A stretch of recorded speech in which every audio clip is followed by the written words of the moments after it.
네, 여러분 안녕하세요. 네, 오늘 창세기 36장 공부하도록 하겠습니다. 창세기 36장은 에서의 족보에 대해서 에서의 자손에 대해서 기술하고 있습니다. 이 족보를 이렇게 말씀하신 것은 의미가 있어서 저희들에게 무엇인가 예수님께서 말씀하시고자 하는 의도가 있었기 때문에 우리로서는 이해가 안 되는 그런 족보들을 기술하셨습니다. 36장에 나오는 이 족보를 통해서 우리가 하나님으로부터 오는 메시지를 잘 받게 되시기를 바라겠습니다. 36장 1절로 3절까지 읽겠습니다. 에서 곧 에돔의 대략이 이러하니라. 에서가 가나안 여인 중 헷 족속 중 엘론의 딸 아다와 히위 족속 중 시브온의 딸 아나의 소생 오홀리바마를 자기 아내로 취하고 또 이스마엘의 딸 느바스요새 누이 바스맛을 취하였더니 아다는 엘리바스를 에서에게 낳았고 바스맛은 루엘을 낳았고 오홀리바마는 여우스와 알람과 고라를 낳았으니 이들은 에서의 아들이요 가나안 땅에서 그에게 낳은 자더라. 5절까지 읽었습니다. 그 에서가 야곱의 형 에서가 새 여인과 결혼을 했습니다. 그 해족속 여인 그 아다, 엘론의 딸 아다와 그리고 히위 족속 시브온의 딸 아나의 소생 오홀리바마, 그리고 마지막으로 그 아브라함의 그 첩에서 얻은 아들 이스마엘의 딸 느바요스의 누이 바스맛을 통해서 자손들을 낳았습니다. 이 헷 족속, 히위 족속, 이스마엘 족속은 그 당시 잘 나갔던 족속 중에 하나입니다. 헷 족속은 나중에 이제 그 유러피안의 일부분이 되죠. 그러니까 굉장히 번창했던 족속 중에 하나입니다. 그 나중에 그 아브라함이 헷 족속을 통해서 막벨라 구를 사죠. 그래서 자기 아내 사라를 장사하게 됩니다. 헤브론을 중심으로 번창했던 그런 족속 중에 하나이고요.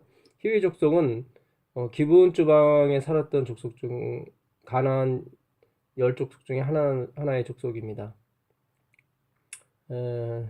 여호수아가 땅을 정복할 때 그 기브온에 있는 히위 족속들이 와서 거짓말로 자기들은 먼 곳에서 온 족속이다. 봐라, 여기 곰팡이 난 떡이 있고 옷이 이렇게 많이 곰팡이 나지 않았느냐. 그래서 여호수아가 그들과 화친하게 되죠. 결국 그들이 멸망을 그것을 통해서 모면하게 됩니다. 바로 굉장히 영리하고 똑똑했던 현실의 파악을 너무 잘했던 그런 족속 중에 하나가 바로 히위 족속입니다. 이스마엘 족속은 여러분 잘 아시다시피 아브라함의 첩을 통해서 난 아들이었죠. 이 아들의 어머니 하갈에게 하나님께서 이도 아브라함의 신이 복을 주시겠다고 말씀하셨습니다. 그래서 이스마엘 족속도 아주 잘 나갔던 족속입니다. 에서가 그냥 아무하고나 결혼한 건 아니고요. 그가 봤을 때 그 당시 잘 나갔던 족속 중에 그러니까 그가 봤을 때 명문가의 그런 딸들과 결혼한 것 같습니다. 에서는 장자의 명분을 업신여겼죠. 그래서 하나님께로부터 미움을 샀습니다. 비록 야곱은 결혼도 늦게 했고 장막에 거하였던 그런 사람이었지만 참 하나님의 그 은혜를 사모했죠. 에서는 하나님의 은혜보다는 자신의 능력과 자신의 지략을 더 신뢰했습니다. 이 장자의 명분이라고 하는 것은 그 당시 상속것뿐만 아니라 그 집안의 제사장 역할을 담당했던 사람들입니다. 다시 말하면 영적 지도자였죠. 그러니까 하나님과 가족을 이어주는, 그리고 늘 하나님께 제사를 드리고 또 말씀을 받는, 기도를 하는 그런 직분이었습니다. 그래서 늘 하나님을 의지하여 사는 직분이 바로 장자의 직분이었어요. 근데 에서는 뭐 그런 걸 싫어했죠. 하나님께 물어보는 거. 예. 물어봐서 기다리기보다는 자신의 판단과 자신의 지략을 눈에 보이는 현실을 더 좋아했습니다. 에서는 그 당시 잘 나갔던 사냥꾼이었죠. 이 사냥을 통해서 많은 사람들이 고기와 옷을 얻었기 때문에 사냥꾼은 굉장히 부유하게 살았습니다. 그 당시에서는 참 똑똑하고 풍채도 좋고 잘 나갔던 그런 사람이었습니다. 그래서 굳이 하나님께 의지하기보다는 자신의 힘을 많이 의지했던 사람이죠. 자신의 판단을요. 그래서 이 반면에 야곱은 형보다 못했기 때문에, 그리고 그도 능력이 별로 없었기 때문에, 그리고 늘 장막에 거했던 사람이었습니다. 여자같이. 그리고 사회성도 떨어졌고요. 그러다 보니까 그 하나님에 대한 은혜를 갈망하게 됐죠. 그래서 결국은 그 형을 속이고 아버지를 속이고 그 장자의 명분을 그가 취득하게 됩니다. 어쨌든 이 에서는 자신의 능력을 의지해서 사는 사람의 대표입니다.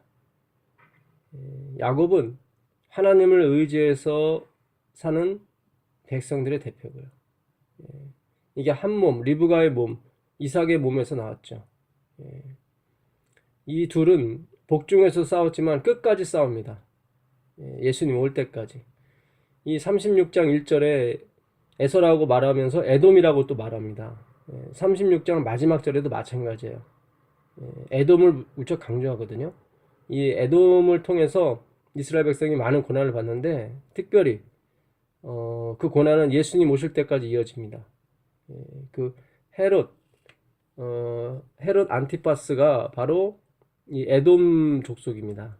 예수님 태어날 때 2살 아래 남아를 다 죽였죠. 예수님을 죽이기 위해서. 그래서 예수님께서 그가 죽을 때까지 애굽에 피난 갔다가 오시지 않습니까? 그 이후로 예수님 십자가에 돌아가실 때도 그의 아들도 헤롯이죠. 그 헤롯이 예수님을 모욕하고 예수님을 죽이는데 그 빌라도와 합세를 합니다. 그래서 이 에서 이 에서는 십자가를 부인하는, 하나님께서 우리를 위해 마련하신 구속의 계획, 예수 그리스도의 죽음이죠. 그걸 부인하고 그걸 의지해서 구원을 얻는 쪽이 아니라 자신의 능력과 자신의 힘을 의지해서 구원을 얻는 쪽의 대표입니다. 쉽게 말하면 행위로 말미암는 의의 대표자죠.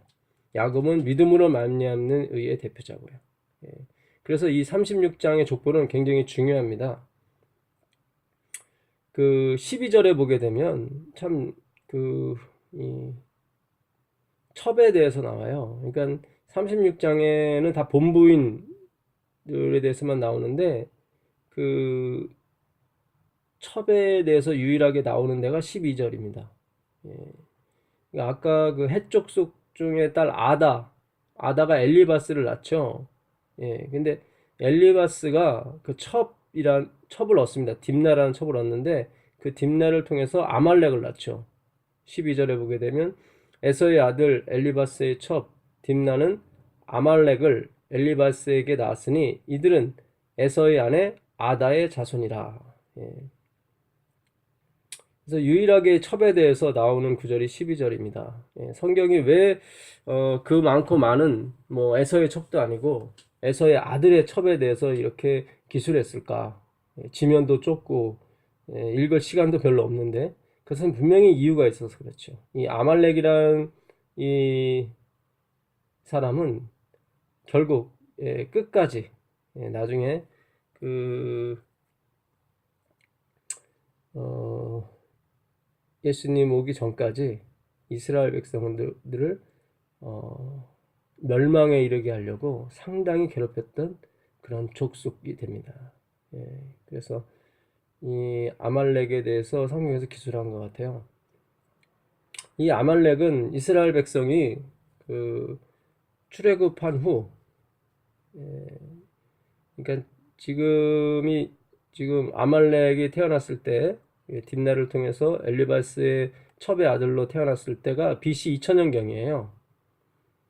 그러니까 출애굽 당시에는 지금부터 이 당시부터 500년이 흐르게 되죠. BC 1446년경에 모세가 홍해를 통해서 이스라엘 백성들을 탈출시키거든요. 그때 그들이 이 홍해를 나오자마자 맞닥뜨린 게 아말렉이었어요. 아말렉이 그 이스라엘 백성을 치죠. 50일도 안 돼서. 그냥 불과 뭐 나오자마자 바로 공격을 당한 거죠. 그 이스라엘 백성이 홍해로 통해서 애굽으로부터 구원을 받은 것은 그 홍해가 갈라졌기 때문에 결국 그 이스라엘 백성들은 마른 땅을 통해서 구원을 얻고 쫓아오던 애굽 백성들은 바로를 비롯한 모든 군대들은 그 홍해에 의해서 침몰을 하게 되고 다 멸망하게 됩니다. 그 고린도전서 그 10장 2절에 보게 되면 이 홍해를 가르고 나온 것이 이스라엘 백성이 침례를 받았다고 그래요. 같은 구름 아래 있었고 같은 침례를 받았다고 나옵니다. 그러니까 이 홍해를 갈라서 나온 것, 그것은 이스라엘 백성의 침례를 말합니다. 로마서 6장에 가보면 침례에 대해서 나오죠. 침례는 우리가 예수님과 함께 죽고 예수님과 함께 살아나는 것을 의미합니다. 예수님과 함께 어떻게 죽고 어떻게 살아납니까? 갈라디아서 2장 20절에 내가 그리스도와 함께 십자가에 못 박혔나니 이제 내가 사는 것은 내가 아니요 내 안에 계신 그리스도라. 이렇게 나오는 거 보면 바로 그 침례는 십자가를 의미합니다. 십자가. 결국 예수님의 그 십자가로 말미암아 죽으심으로 말미암아 이스라엘 백성들이 애굽의 종으로부터 죄악의 종으로부터 구원함을 받게 되는 거죠. 홍해를 가른 이적은 바로 십자가에서 돌아가신 예수 그리스도를 상징하는 것입니다. 그래서 이 아말렉이 이스라엘 백성들을 홍해를 통해서 구원받은 것, 십자가를 통해서 구원받은 것을 부인하고 그들을 친 거죠. 그러니까 어떻게 말하면은 아말렉은 그 십자가를 부인한 그런 종족 중에 첫 우두머리가 되는 것입니다. 출애굽기 15장을 가볼까요? 여기에 이제 그런 게 나오는데요. 출애굽기 17장입니다. 출애굽기 17장 가시면 14장에서 이들이 이제는 그 홍해를 가르고 나오죠. 그리고 15장에 미리암의 노래가 나오고 27장 초발미에는 그 이스라엘 백성들이 느비딤에서 하나님과 다투죠. 물 때문에. 결국 그들이 왜 우리를 여기서 죽게 하느냐? 뭐 매장지가 없어서 여기서 죽게 하느냐? 그 애굽에 있을 때가 더 좋았다. 그러면서 마치 죄의 종 됐을 때가 더 좋고 십자가로 인해서 구원을 얻은 것에 대해서 불평불만하게 되죠. 그러자마자 바로 아말렉이 쳐들어오게 됩니다. 그러니까 우리가 십자가 안에서만이 우리 안전이 있습니다. 우리가 그리스도의 십자가의 은혜를 떠나서는 우리에게 안전이 없습니다. 엘렌 G 와이프도 그런 말씀하셨어요. 죄를 짓지 않는 천사들일지라도 십자가의 은혜를 받고 있다. 왜냐하면 그들이 십자가의 은혜를 받지 못했다면 루스벨과 같이 다 죄악의 홍수에 물려갔을 것이다 얘기합니다. 예, 다 죄를 범했다는 거죠. 예, 범했을 것이라. 예. 그만큼 천사들이 십자가의 은혜를 지켜봤을 때 그들이 하나님에 대한 믿음이 더 확고해졌고 루스벨이 틀리다는 것을 확신할 수 있었다는 거죠. 만약에 십자가가 없었다면 루스벨의 꼬임에 다 넘어갔다는 거예요. 그만큼 이 십자가는 죄를 지은 우리에게는 구원의 놀라운 소식이지만 천사들에게도 그 완전을 유지할 수 있는 엄청난 사건이며 복음의 소식이었던 것입니다. 그 8절에 보게 되면 때 아말렉이 이르러 이스라엘과 르비딤에서 싸우니라. 예, 그렇죠? 르비딤에서 그들이 십자가의 은혜를 부인하고 불평과 불만을 했을 때 사탄은 곧장 쳐들어오게 되는 것입니다. 모세가 여호수아에게 이르되 우리를 위하여 사람들을 택하여 나가서 아말렉과 싸우라.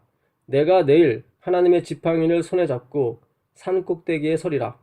여호수아가 모세의 말대로 행하여 아말렉과 싸우고 모세와 아론과 훌은 산 꼭대기에 올라가서 모세가 손을 들면 이스라엘이 이기고 손을 내리면 아말렉이 이기더라. 예.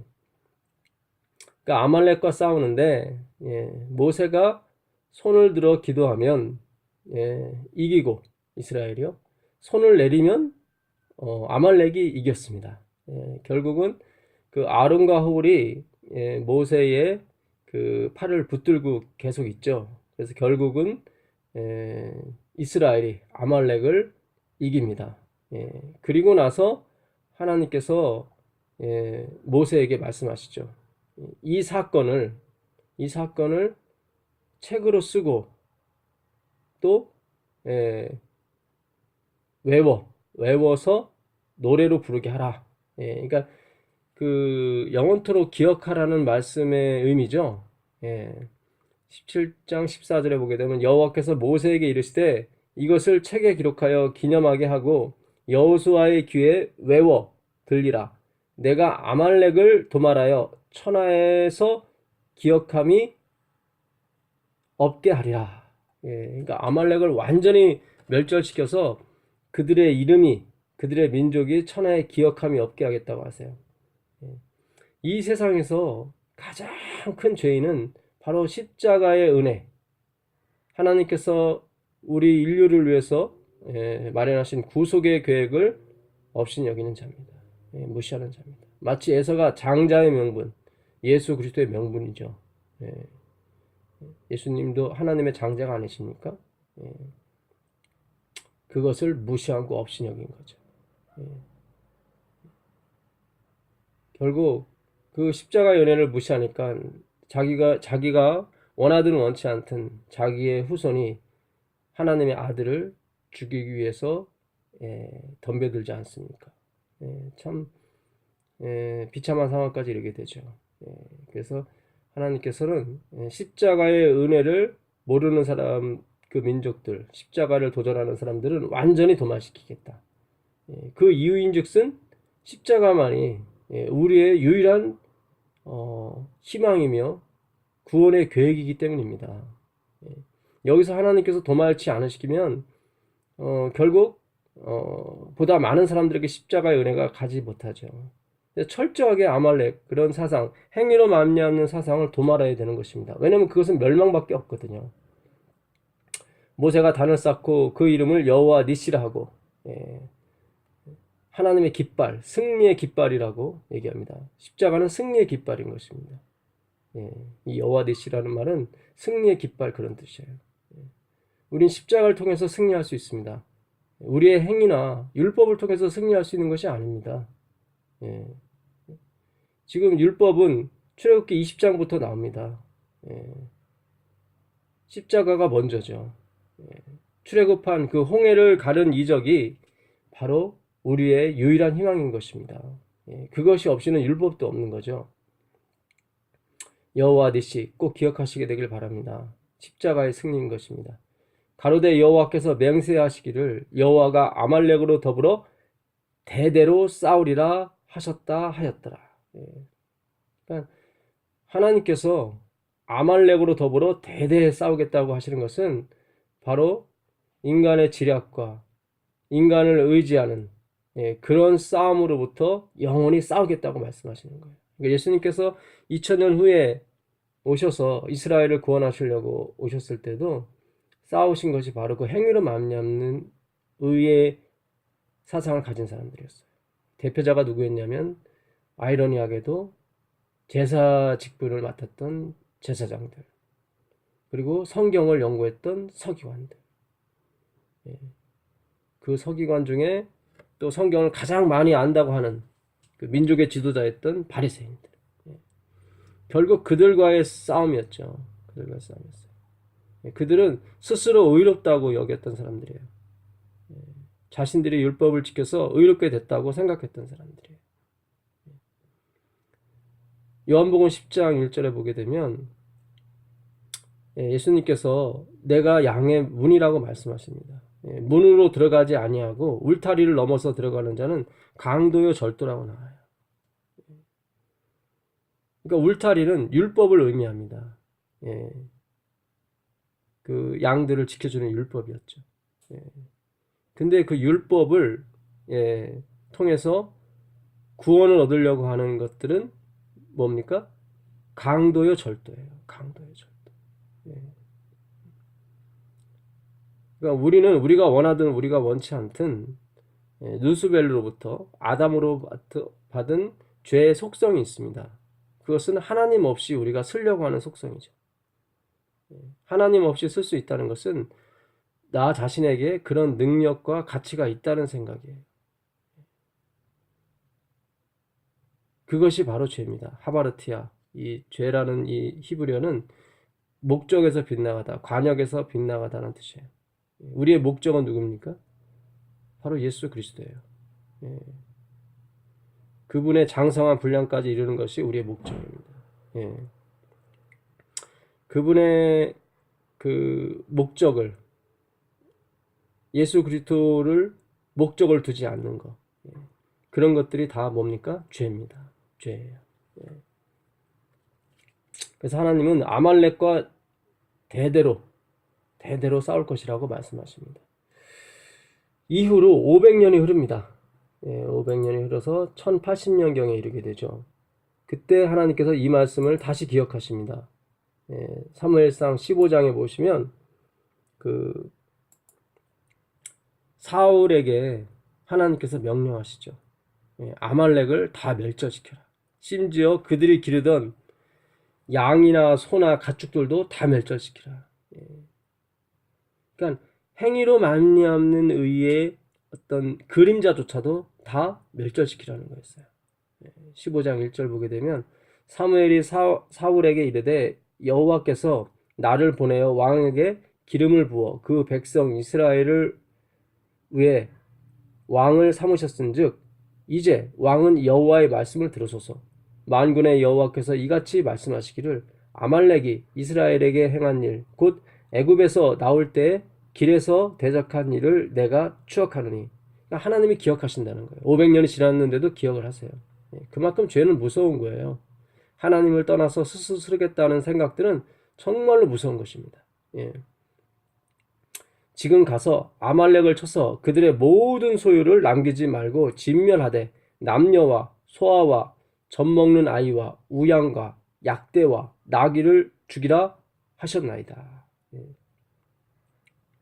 우리가 봤을 때 좀 심하죠. 그만큼 이 사상이 잘못된 것들은 정말 무섭습니다. 오직 하나님에 의해서만이 우리가 나왔고 하나님으로 말미암아 살고 하나님께로 돌아가는 것입니다. 하나님을 빼면 우리에겐 남는 것이 없습니다. 우리가 입술로만 이거를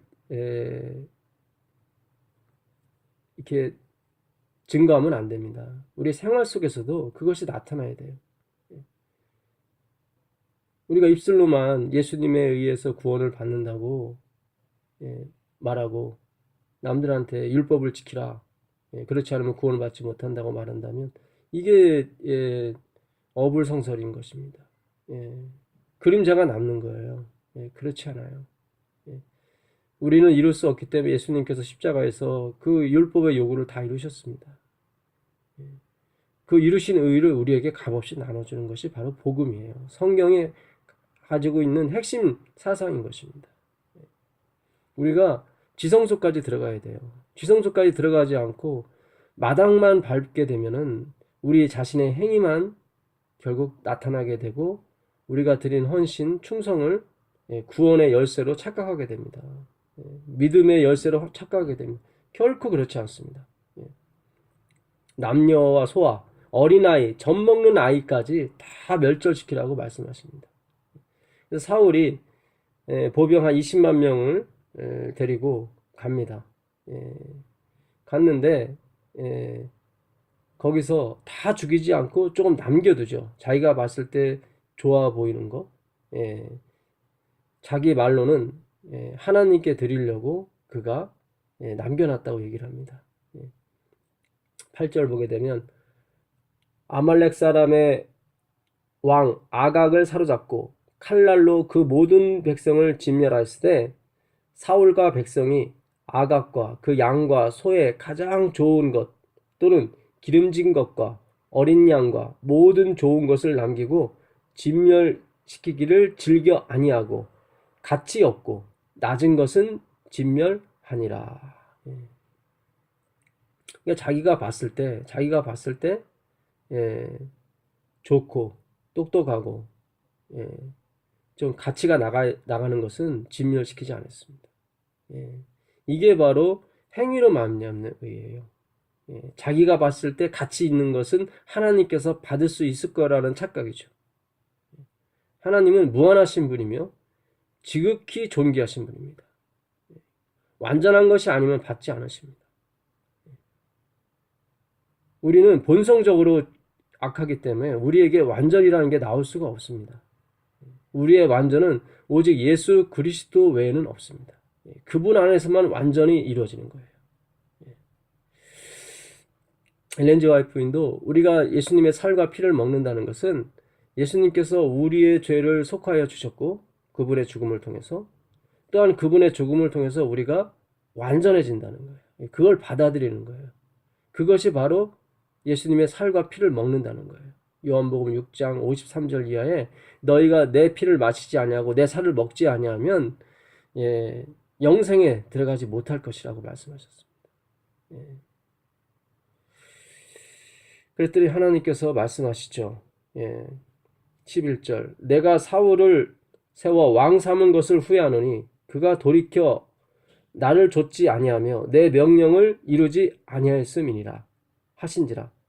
사무엘이 근심하여 온 밤을 여호와께 부르짖으니라. 그러니까 사무엘은 용서해달라고 부르짖었습니다. 이거는 용서 뭐 그런 게 아니에요.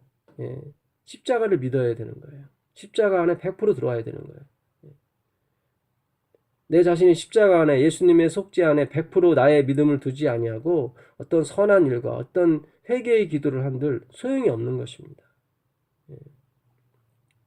하나님께서 후회하셨다고 그래요. 후회했다는 것이 창세기 그 6장에서도 한번 나옵니다. 하나님 후회하셨다고. 사람 지으신 걸 후회하셨다고. 근데 여기 또 한번 나와요. 바로 사울을 왕 삼은 것을 후회하신 거예요. 사울은 자기가 작은 자라고 여겼을 때 하나님께서 택하셨습니다. 작은 자. 작은 자란 뭡니까? 자기 능력으로는 아무것도 할 수 없다고 그가 믿고 하나님을 의지하였을 때 그를 왕 삼으신 거예요. 근데 지금은 그가 작은 자가 되지 아니하고 그 이름대로 큰 자, 사울이 되었습니다. 후회하신 거예요. 12절에 그 사울의 본성이 나오죠. 사무엘이 사울을 만나려고 아침에 일찍이 일어나더니 혹이 사무엘에게 고하여 가로되 사울이 갈멜에 이르러 자기를 위하여 기념비를 세우고 돌이켜 행하여 길갈로 내려갔다 하는지라. 그 전승을 자기의 이름으로 자기를 위하여 기념비를 세운 거예요. 그러니까 나중에 변명을 하죠. 사울이 자기 백성들이 하나님께 드리자고 그래서 이거 좋은 거 남겼다고. 그러는데 여기 보게 되면 그 거짓말이에요. 여기 보게 되면 사울이 갈멜산 아시죠? 갈멜. 그 북쪽 이스라엘 그 지중해 해변가에 가면 갈멜산이 있거든요. 엘리야가 그 바알 선지자들과 싸운 곳이죠. 그곳에다가 전승 기념비를 세웠어요. 자기 이름을 거기에 집어넣고 자기가 싸워서 이겼다는 거죠. 이게 바로 행위로 말미암는 의예요.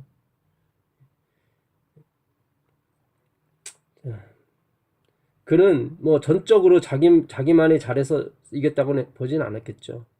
90%는 하나님의 은혜였고 10%, 90%는 다 죽였어요. 근데 10%만 남겼다는 것은 자기도 이 전쟁의 승리에 공이 있다는 의미예요. 자기가 그것을 취했다고 하는 것은 옛날에 전쟁을 치르면은 전리품을 갖게 되거든요. 그러면 그것은 승리의 기념물이게 되는 것입니다. 자기가 이겼다. 그러니까 물질에 관한 그런 욕심도 있지만은 그 승리에 대한 명분이 또 그 전리품에 있거든요. 그러니까 사울이 가장 좋은 것을 남기고 와서 하나님께 드리겠다고 했지만 속으로는 자기도 이 전쟁의 승리에 조금이나마 공헌을 했다. 그런 의미입니다. 절대로 우리 믿음의 백성들은 어떤 진짜 그림자, 우양, 나귀, 젖먹는 아이의 그림자까지라도 하나님의 은혜에 집어넣으면 안 되는 것입니다. 전적으로 예수 그리스도에 의해서 우리는 구원받고 받을 것이고 또 영원에 들어갈 것입니다. 그것밖에는 하나님께서 받으실 만한 게 우리에게는 없습니다. 그랬더니 사무엘이 사울에게 이른즉 사울이 그에게 이르되 원컨대 당신은 여호와께 복을 받으소서 내가 여호와의 명령을 행하였나이다. 아주 뻔뻔하죠. 사무엘이 가로되 그러면 내 귀에 들려오는 양의 소리와 내게 들리는 소의 소리는 어찌입니까? 당신이 하나님 말씀대로 다 했다고 그러는데 다 진멸시키고 진짜 그림자까지라도 하나도 다 그 행위로 말미암는 인간의 의 십자가를 대적하는 그 모든 것을 다 멸했다고 하는데 어찌해서 이 내 귀에 들리는 양의 소리, 소의 소리는 무슨 소리입니까? 그랬더니 사울이 가로되 그것은 무리가 아말렉 사람에게서 끌어온 것인데 백성이 당신의 하나님 여호와께 제사하려 하여 양과 소의 가장 좋은 것을 남김이요 그 외의 것은 우리가 진멸하였나이다. 그러니까 예배 드리려고 하나님께 드리려고 가져갔다는 거예요. 여기에 참 복음의 메시지가 있어요. 우리가 드리는 예배조차도 우리가 구원을 받는 데 있어서 전혀 작용하지 않습니다. 우리가 드리는 찬송, 헌금도 우리가 하늘나라 가는 데 있어서 전혀 작용하지 않습니다. 그것으로 구원받는 것이 아닙니다. 그것으로. 예배라고 하는 거, 헌금이라고 하는 것은 다 십자가의 은혜에서 나오는 반응일 것입니다. 우리가 그 하나님의 은혜가 너무 커서 미안하잖아요. 그리고 너무 감사하잖아요. 거기서 나오는 게 예배예요. 그래서 우리가 십자가의 은혜를 모르고 드리는 예배는 자칫 위험할 수 있는 것이 지금 사울의 경우와 같이 그것을 마치 자신의 공의로 돌릴 수가 있는 것입니다. 내가 30년 예배 드렸고 40년 헌금했고 50년 봉사했다고 하는 것들이 자칫 잘못하면 우리의 의가 될 수가 있단 말이죠. 그것은 하늘 정부를 대적하는 거라고 그랬어요. 하이프는 그거는 반역이라고 그랬어요. 천사들이 봤을 때 그거는 하나님께 대한 반역이요 예수님께 대한 반역인 것입니다. 고로 우리가 진정과 신령과 진정으로 하나님께 예배 드리기를 원한다면 십자가에 가야 되는 것입니다. 십자가에 가서 그 의미를 깨닫게 해달라고 주님께 부르짖어야 될 줄 믿습니다. 예수님께서 사마리아 우물가 여인에게 말씀하시기를 예루살렘에서도 말고 그리심산에서도 말고 너희가 예배할 때가 오나니 곧 이때라고 말씀하셔요. 바로 예수님이 계신 곳, 예수님의 죽음이 계신 곳, 바로 그때가 예배할 때인 것입니다.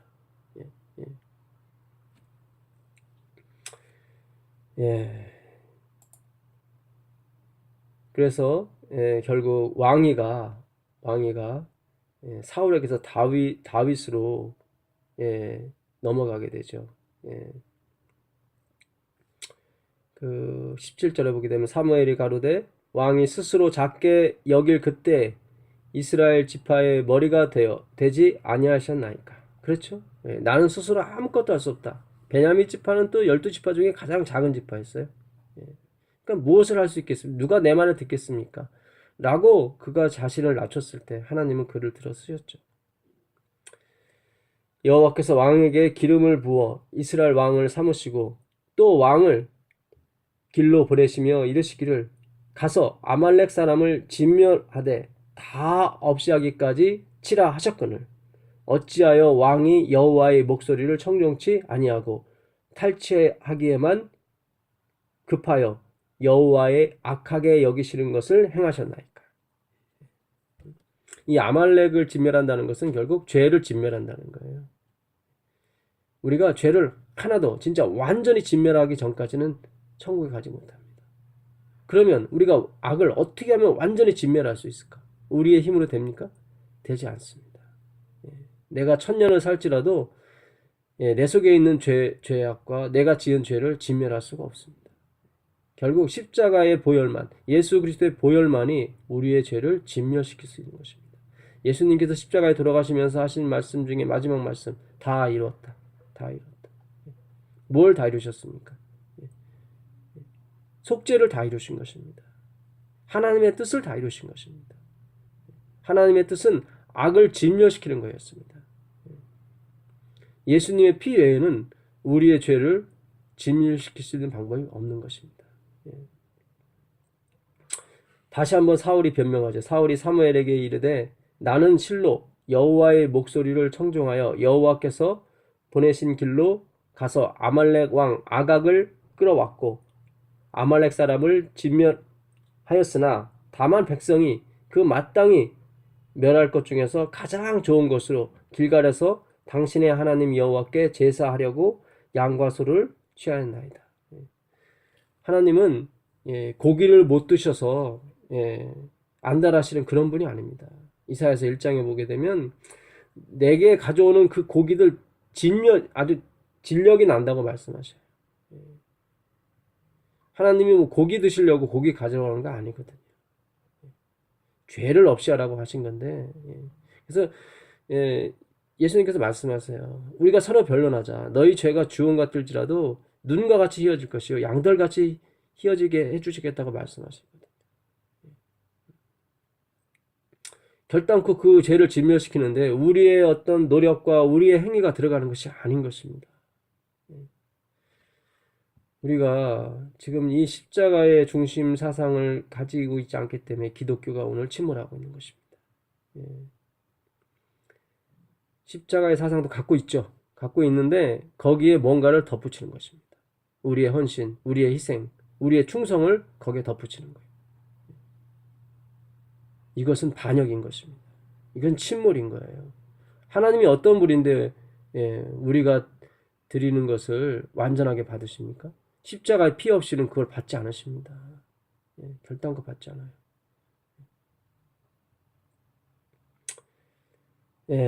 그 유명한 말씀 있죠. 사무엘이 가로되 여호와께서 번제와 다른 제사를 그 목소리 청종하는 것을 좋아하신 것 같이 좋아하시려겠나이까. 순종이 제사보다 낫고 듣는 것이 순양의 기름보다 나으니라. 이는 거역하는 것은 사술의 죄와 같고 완고한 것은 사신 우상에게 절하는 죄와 같음이라. 왕이 여호와의 말씀을 버렸으므로 여호와께서도 왕을 버려 왕이 되지 못하게 하셨나이다. 말씀을 버렸어요. 말씀이 육신이 돼서 오신 예수님을 버린 거예요. 예수님 이 땅에 죽으러 오셨거든요. 십자가를 버린 거예요. 그러면 하나님도 버리세요. 어쩔 수가 없어요. 왜냐면 하나님과 죄는 같이 있을 수가 없거든요. 만약에 사울이 여기서 회개하고 내가 잘못했습니다. 다시 한번 그가 작아지는 경험을 했다면 그는 이런 말까지 듣지는 않았을 거예요. 이렇게 자신의 행위를 구원에 덧붙이는 것은 거역하는 것입니다. 사술의 죄와 같아요. 사술의 죄. 마치 루스벨 편을 들은 거나 같습니다. 이 세상에는 예수님 편 아니면 사단 편입니다. 화이트보이는 그 중간지대는 없다고 그랬어요. 근데 예수님은 90%, 나 10%가 들어가 버리면 그건 예수님 편이 아닙니다. 엄격하게 보자면 사단 편인 거예요. 우린 예수님 안에서만 완전해질 수 있고 예수님 안에서만 속죄함을 받을 수 있는 것입니다. 우리가 그 고집을 꺾어야 되는 것입니다. 완고한 것은 그 고집을 계속 우리의 행위와 우리의 어떤 선함을 계속 주장하는 것은 주장이 100%가 아니겠죠. 단 1%라도 그거를 버리지 못하고 주장하는 것은 우상하게 절하는 것입니다. 하나님은 아말렉을 그의 그가 소유한 모든 것을 다 멸하라고 그랬습니다. 죄는 바로 다 멸절돼야 할 대상인 것입니다. 근데 그것이 십자가로만 가능한 것입니다. 또 500년이 지났습니다. 500년이 지나서 이제는 이스라엘 백성이 바벨론에 사로잡혀가게 되죠. 그리고 바벨론도 BC 539년에 페르시아에서 멸망하게 됩니다. 그리고 479년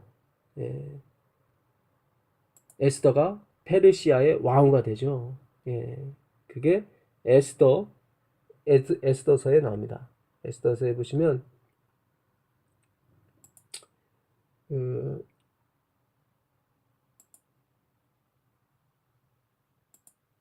에스더의 그 삼촌이 되는 분이 나오죠. 모르드게.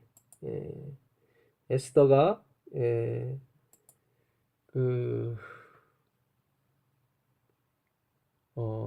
페르시아의 왕후가 됩니다. 페르시아 아하술의 왕의 왕후가 되는데 원래 본부인이 있었는데 그 왕후가 그 아하술의 왕의 말을 듣지 않은 거로 폐위가 되죠. 그래서 두 번째로 이제 그 왕후를 대신해서 에스더가 왕후가 됩니다. 그런데 그 나라에 그 아각 사람, 아까 그 아말렉의 왕이 있었죠. 그게 아각이었죠. 그 아각 사람 함부다다의 아들 하만이라는 사람이 아주 그 왕의 총애를 받습니다. 2인자가 되죠. 근데 이 하만이 자기를 빗대어 신과 같이 대하라, 절하라, 하만에게 꿇어 절하라고 왕이 명령을 내립니다. 근데 그 에스더의 삼촌 모르게도 궁궐의 그 문지기였죠. 그 모르드게가 그 아각 사람, 아말렉 사람 그 함부다다의 아들 하만에게 절하지 않습니다. 이 꿇어 절하다라는 예배하다라는 이 히브리어 동사와 똑같은 단어입니다. 꿇어 절하다. 근데 모르드게는 꿇지도 아니하고 절하지도 아니에요. 그러면서 하는 말이 다른 사람들이 너 왜 하만에게 꿇지도 않고 절하지 않느냐 그랬더니 자기는 유다 사람이다 그런 얘기를 합니다. 유다 사람이다. 그러니까 모르드게는 그 아까 출애굽기 17장에 여호수아에게 그 아말렉과 대대로 싸울 것이다. 아말렉을 진멸시킬 것이라는 것을 성경으로 남기고 그리고 외워서 노래까지 부르게 하라. 그런 그 성경을 연구했던 것 같아요. 모르드게. 그래서 자기는 유다 사람이라고 얘기하는 것입니다. 나는 유다 사람이라 저 아말렉 사람한테 꿇어 절할 수 없다. 왜냐하면 하나님께서 어떻게 하셨습니까? 그 행위로 말미암는 의의 사상을 가진 하나님 없이 스스로 쓰고자 하는 무리들과 대대로 싸우겠다고 말씀하시거든요. 십자가를 거절하는 사람, 십자가를 대적하는 사람, 그들은 반드시 멸절시켜야 된다. 왜냐하면 그것이 죄의 원흉이고 죄의 속성이기 때문에. 어쨌든 모르드게가 거기까지는 갔는지 모르겠지만 어쨌든 그 하나님의 말씀, 그 이스라엘 하나님을 대적했던 그 사람의 후예에게 자기가 꿇어 절할 수 없는 거죠. 특별히 창세기 25장에 보게 되면 그 리브가가 에서와 야곱을 뱃속에 있었을 때 그들이 복중에서 싸우거든요. 믿음과 행함은 항상 싸우게 마련입니다. 십자가와 십자가를 대적하는 사람 항상 싸우게 돼 있어요. 그때 하나님께서 아주 작정을 하시죠. 예언을 하십니다. 뭐라고 예언하시냐면 큰 자가 작은 자를 섬길 것이라고. 그러니까 그 아말렉의 후손 에서의 후손인 하만이 모르드게에게 꿇어 절해야 되는 거지, 모르드게가 하만에게 꿇게 되면 하나님 말씀이 바뀌게 되는 거거든요. 아까 사울처럼 꿇지는 않아도 그걸 조금이라도 인정하는 그런 그림자 모양만 갖췄어도 하나님이 후회하시고 그를 내치셨거든요. 왜냐면 하나님은 완전한 것만 받으시기 때문에. 그러니까 모르드게는 그 말씀을 그대로 이룬 사람이에요. 오직 믿음. 큰 자가 작은 자를 섬기겠다는. 믿음으로 말미암는 의의 기별을 가진 백성들이 행위로 말미암는 의의 기별을 가진 백성들을 지배하게 되어 있습니다. 결코 같이 동거할 수가 없어요. 자, 에스더서 3장 1절부터 3절까지 읽겠습니다. 그 후에 아수르의 왕이 아각 사람 함부다다의 아들 하만의 지위를 높이 올려 모든 함께 있는 대신 위에 두니 대궐문에 있는 왕의 모든 신복이 다 왕의 명령대로 하만에게 꿇어 절하되 모르드게는 꿇지 아니하고 절하지도 아니하니 대궐문에 있는 왕의 신복이 모르드게에게 이르되 너는 어찌하여 왕의 명령을 거역하느냐 하고 날마다 권하되 모르드게가 듣지 아니하고 자기는 유다인임을 고하였더니 저희가 모르드게의 일이 어찌되나 보고자 하여 하만에게 고하였더라. 하만이 모르드게가 꿇지도 아니하고 절하지도 아니함을 보고 심히 노하더니 저희가 모르드게의 민족을 하만에게 고한 고로 하만이 모르드게만 죽이는 것이 경하다 하고 아수르의 온 나라에 있는 유다의 곧 모르드게의 민족을 다 멸하고자 하더라. 그래서 결국은 하만의 뜻대로 11월 25일 하루를 정해서 이스라엘 백성, 유다 백성을 다 멸하는 날로 정하게 됩니다. 결국 모르드게의 한 행동이 유다 자기 목숨뿐만 아니라 자기의 민족 모두를 죽음으로 몰고 가는 행위가 되고 말죠. 우리가 이 십자가만을 의지하고 가는 거예요. 100% 예수 그리스도께 우리의 구원의 근거를 두고 가는 것은 처음에는 굉장히 위험해 보입니다. 마치 자기 혼자 싸우는 것처럼 보여요. 모르드게는 그랬어요. 에스더도 처음에는 동참하려고 하지 않았어요. 근데 모르드게가 그러죠. 만약에 네가 이 일에 참여하지 않는다면 하나님께서 다른 방법으로 우리 민족을 구원하실 것이다. 그리고 너와 내 족속은 다 멸절될 것이다. 그러니까 이 모르드게는 참 그런 면에서 확고한 믿음을 갖고 있었던 사람이에요. 그가 어떻게 해서 확고한 믿음을 가지고 있었을까? 3절에 말씀하신 대로 나는 4절이죠. 나는 유다인이다. 며칠을 날마다 권했지만 모르드게는 한결같이 나는 유다인이다. 나는 유다인이다. 그 말만 했다는 거죠. 대체 유다인과 이 아말렉 사람과는 무슨 관계가 있길래? 사람들이 이제 하만한테 얘기하는 거죠. 그는 유다인이라고 말합니다. 하만도 이제는 역사책을 봤겠죠. 아말렉과 이 이스라엘 백성의 싸움. 그렇다면 모르드게만 죽이는 것이 아니라 그 민족 자체를 다 죽여야 된다.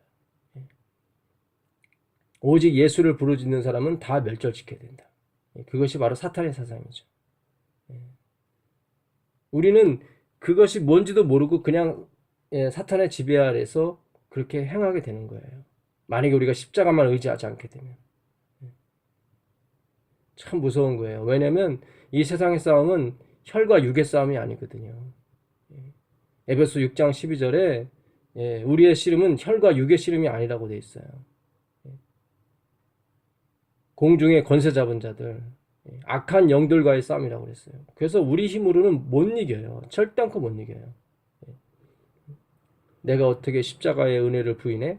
우리가 아무리 결심하고 아무리 우리가 외우고 노래를 부른다 할지라도 우리의 사상 한편에 한 깃털 그런 기미만 있어도 나의 헌신과 나의 충성과 나의 예배가 나를 구원시키는데 일조를 할 것이다. 조금은 안식일을 지키고 음식을 구별해서 먹는 그것도 조금은 나의 구원에 일조를 할 것이다. 그런 사상은 반역인 것입니다. 제가 하나님의 율법을 거부하는 게 아니에요. 왜냐하면 예수 그리스도 안에 그것이 다 있기 때문에 그래요. 예수님은 율법의 원본이시거든요. 이 십계명을 비롯한 670개의 그런 율법들은 다 사본에 불과합니다. 사본이요, 사본. 우리가 패스포드 사본 가지고 미국에 들어갈 수 있습니까? 못 들어가요. 원본을 가져가야 되는 거예요, 원본. 우리가 천국 들어갈 때도 원본을 가져가야 돼요, 원본. 원본이 누구세요? 예수 그리스도거든요. 오직 예수님만 부르짖는 사람이 율법을 무시하거나 그렇지 않아요. 결코 그렇지 않아요. 왜냐하면 예수님이 율법의 원조시기 때문에 그렇습니다.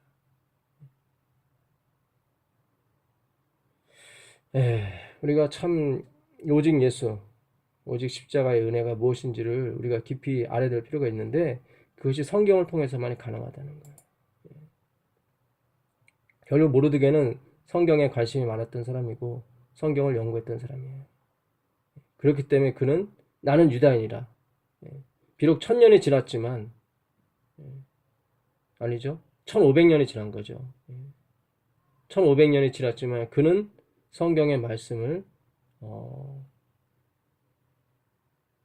기억했습니다. 까먹지 않았어요. 잊어버리지 않았어요. 오늘 우리가 이제 마지막 시대에 살고 있지 않습니까?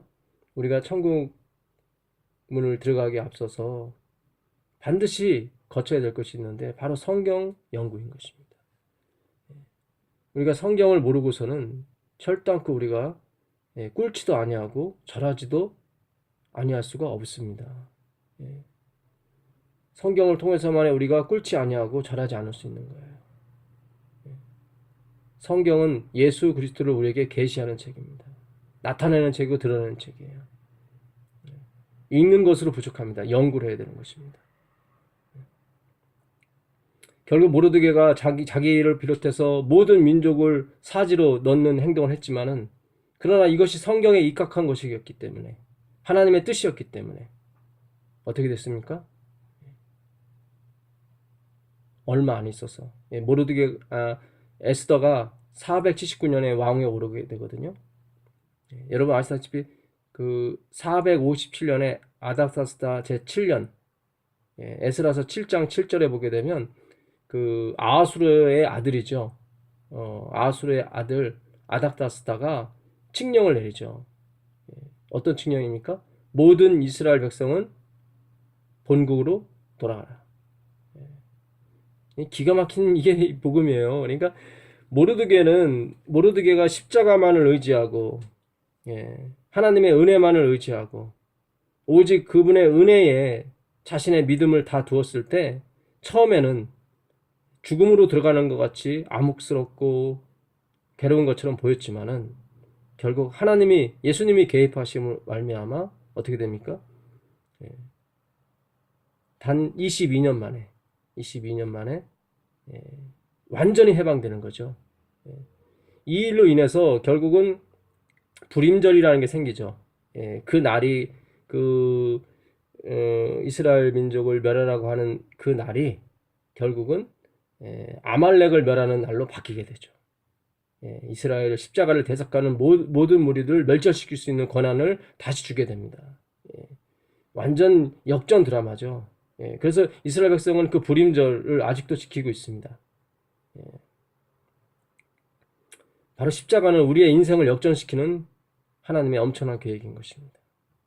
예, 십자가만이 우리의 소망이고 예수님의 죽음만이 우리의 유일한 구원의 문인 것입니다. 그 아닥사스다가 어떻게 해서 이스라엘 백성을 다 놓아줬을까요? 분명히 그의 진짜 어머니는 아니지만 그 왕후였던 에스더의 영향을 받았을 것입니다. 그리고 모르드게의 영향도 받았을 것입니다. 왜냐하면 이 일 이후로 모르드게와 및 그 이스라엘 백성의 지위가 아주 엄청나게 상승하거든요. 아마 아닥다스다도 그들의 영향력에 있어서 어떤 괄세를 못했을 거예요. 그리고 에스더에 대해서 많은 감동을 받았을 것이고 분명히 성경을 공부했을 것입니다. 이 그 애굽 백성을 다 내준다는 거, 몇백만 원이 되는 이 페르시아의 귀중한 자산이거든요, 사실은. 그거를 순식간에 내준다는 것은 있을 수 없는 일입니다. 그 에스라 1장 1절에도 보게 되면 고레스가 그 536년에 BC 536년에 이스라엘 백성을 다 돌아가라고 얘기를 하죠. 아닥사스다는 세 번째입니다. 세 번째 칙령이었죠. 그때도 성경은 말하기를 그가 에레미야의 말씀을 이뤘다고 말해요. 에레미야의 말씀에 감동을 받았다. 그러면 고레스가 어떻게 해서 에레미야의 말씀을 알 수 있었을까? 그것은 바로 다니엘 때문에 그렇습니다. 다니엘서 1장 마지막 절에 보게 되면 다니엘은 고레스 원년까지 있다고 말하거든요. 다니엘서 10장에는 고레스 3년에 그것도 계시를 받습니다. 그러니까 고레스 원년까지만 있었던 것이 아니라 3년 이후에도 다니엘은 영향력을 행사했어요. 근데 총리 직분만 고레스 원년까지 있었던 것 같아요. 그래서 고레스한테 이 에레미야에서의 말씀을 많이 들려줬던 것 같아요. 왜냐하면 다니엘서 9장에 보게 되면 다니엘도 그때서야 84세가 됐을 그때서야 그 에레미야서의 말씀을 깨닫게 됩니다. 에레미야서 29장 10절에 너희가 바벨론으로 가서 70년이 차이까지 종로를 타고 그 후에야 해방될 것이라는 주의 말씀을 깨닫게 되죠. 결국 이 성경을 통해서 모든 역사가 바뀌고 모든 역사가 진행됐던 것입니다.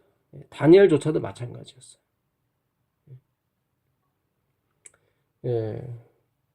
오늘 이 아말렉, 십자가를 대적하고 하나님을 대적했던 사울은 십자가를 90%만 인정했죠. 10%는 자기의 의를 또한 포함시켰습니다. 그것도 하나님 편이 예수님 편이 아닌 것입니다. 사울은 성령을 받았던 사람이었어요. 성령에 충만해서 그가 예언했던 사람이었어요. 그래서 사울도 선지자 중에 하나이냐라는 그런 풍속어까지 생겨날 정도로 사울은 처음에 성령 충만했던 사람입니다. 그러나 그런 사람일지라도 그가 십자가를 완전히 100%요 인정하지 않았을 때 자기의 의를 조금이라도 집어넣었을 때 그는 내침을 받는 것입니다. 그건 반역인 것입니다. 더 큰 반역인 거예요, 사실은. 왜냐하면 사람들은 그것이 믿음인 것으로 착각하게 만들거든요. 차라리 아말렉 같은 경우는 완전히 부인을 하니까 그나마 뭔가 개선의 소지가 있어요. 사울은 뭐예요? 90%만 십자가를 의지하고 10%는 자기의 어떤 행위를 의지했단 말이죠. 근데 그것이 남들 눈에는 십자가를 의지하는 것처럼 예수님을 믿는 것처럼 보였단 말이죠. 그래서 더 무서운 거예요, 그것이. 자기 반성이 전혀 없거든요.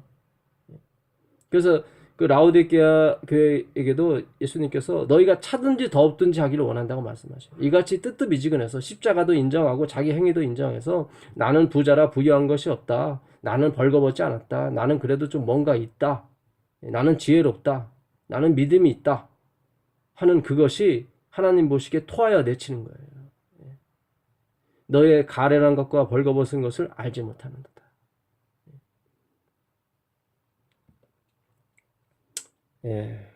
이 아말렉과의 전쟁은 예수님 오실 때까지 이어지고 아마 영원토록 이어질 것입니다.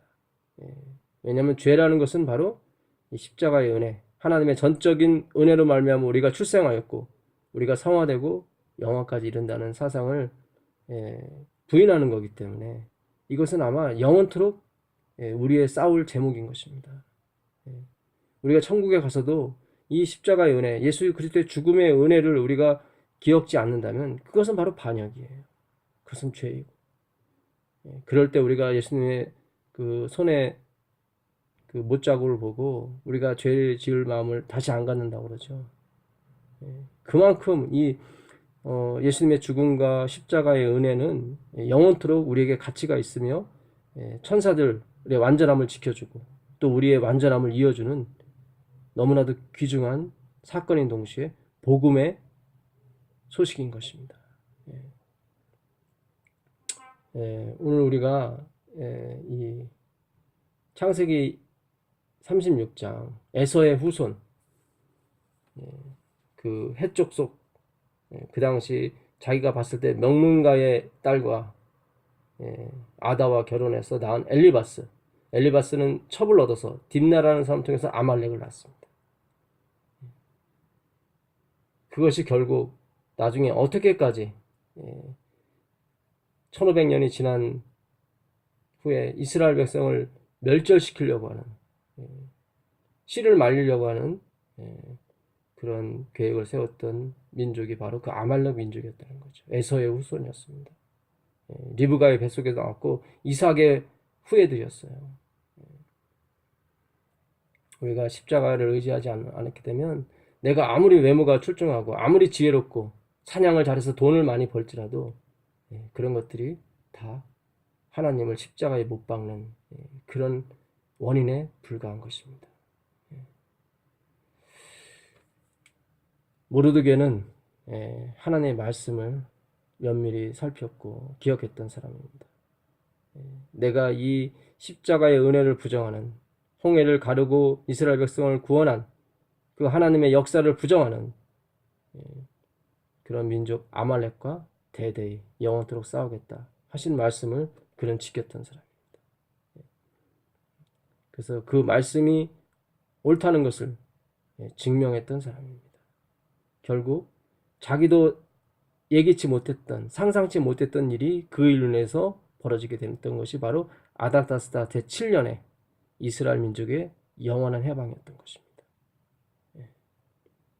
우리가 정말로 작은 일이죠. 십자가를 인정하는 거 너무 작은 일이에요. 이것에 충성하게 될 때 하나님께서 어마어마한 선물을 주시게 되는 것입니다.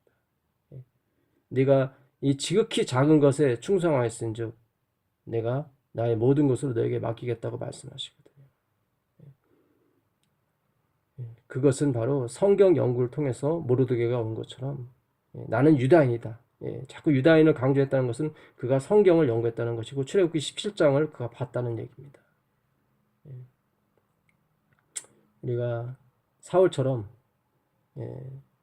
어설프게 십자가를 의지하고 어설프게 십자가를 찬양하고 어설프게 십자가를 들고 가게 되면 우리 버림을 당합니다. 그건 말씀을 버리는 것입니다. 거역하는 것이고 사술의 죄와 같습니다.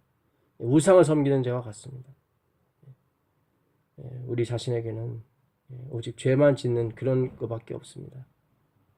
오직 주님의 은혜 흠뻑 빠져서 그분의 은혜에 잠겨서 감사와 찬송과